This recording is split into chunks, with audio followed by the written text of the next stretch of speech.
Evet arkadaşlar, ikinci soruyla devam ediyoruz şimdi. İkinci sorumuzda bir üslü sayılar sorusu. 6 üzeri eksi 8 çarpı 9 üzeri 4 bölü 4 üzeri eksi 6 işleminin sonucu kaçtır şeklinde bir sorumuz var. Birçok yolda yapabiliriz bu soruyu ama benim tercih ettiğim yol şu. Eksi 8 ifadeleri, yani bir ifade üslü sayılarda eksili ise paydanın altına artı olarak geçerli. Eksili ise yukarı artı olarak geçerli. Bu bilgiyi kullanabilirsek daha kolay çözebiliriz. Başka bir çözüm yolu da var. Bunu hiç aşağıya yukarı geçirmeden tekrar ifadeyi açarak da yapabiliriz. Ama böylesi daha kolay. Yani 4 üzeri eksi 6 yukarı 4 üzeri 6 olarak geçecek. 4 üzeri 6 olarak geçecek. Eksili ifadeler yukarı böyle geçerli. Bu artılı bir ifade. Bunu ellemiyorum. 9 üzeri 4 olarak yazıyorum. 9 üzeri 4.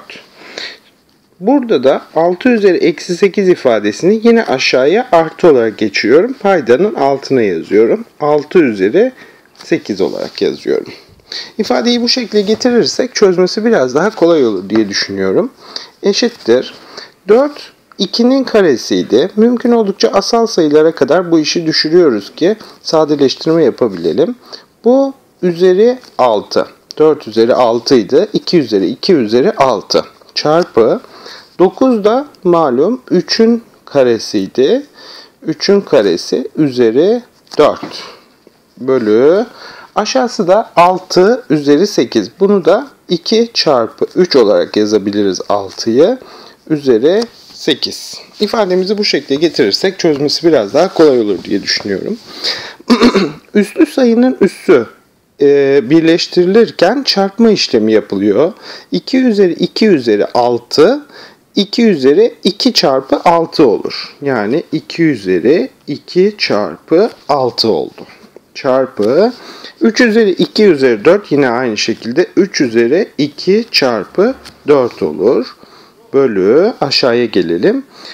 Çarpma işlemi var ve üslü ifade var. Bu da aynı olarak dağıtılıyordu biliyorsunuz. 2 üzeri 8 çarpı 3 üzeri 8 olur ifademiz.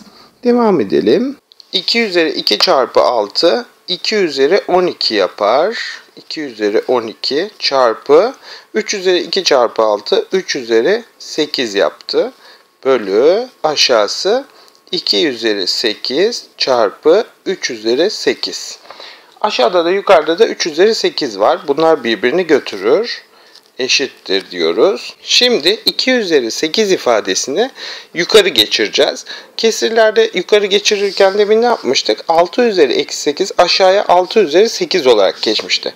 Bu sefer 2 üzeri 8 yukarı 2 üzeri eksi 8 olarak geçer. Yani 2 üzeri 12 çarpı bu yukarı eksi olarak geçti. 2 üzeri eksi 8. Üslü sayılarda çarpma işlemi biliyorsunuz şöyle yapılıyordu. Eşittir üstleri topluyorduk. 12 eksi 8 oluyordu bu şekilde. Bu da 2 üzeri 4'tür. 2 üzeri 4 de 2 çarpı 2 çarpı 2 çarpı 2 4 kere 4 16 olur. Bu birinci çözüm yolumuz. İkinci çözüm yolumuzda işlemi şu şekilde yapabilirsiniz. Eğer isterseniz diğer çözüm yolunu da buraya yapalım. 6 üzeri eksi 8 ifademizi aynen yazalım. Çarpı yanında 9 üzeri 4. 9 üzeri 4 yazdık. Çarpı bu 4 üzeri eksi 6'yı yukarı geçirelim. Nasıl geçiyordu? Eksi 6 artı 6 olarak geçiyordu. 4 üzeri 6. Bu şekilde yazabiliriz ifadeyi. Yine bunu dağıtırsak 2 üzeri 8 çarpı 3 üzeri 8 diyebilirsiniz. Çarpı bu da 3 üzeri 2 üzeri 4 çarpı bu da 2 üzeri 2 üzeri 6 olurdu. Bu da 2 üzeri 8 çarpı 3 üzeri 8 çarpı 3 üzeri 8 pardon şu eksi 8'di. Şurası eksi 8 eksi 8 olacak. Bu da eksi 8 eksi 8. 3 üzeri 8 çarpı 2 üzeri 12 olur. Bunları toplayacağız artık. 2 üzeri eksi 8 2 üzeri 12 2 üzeri 4 3 üzeri eksi 8 3 üzeri 8 götürdü. Geriye 2 üzeri 4 yani 16 kaldı.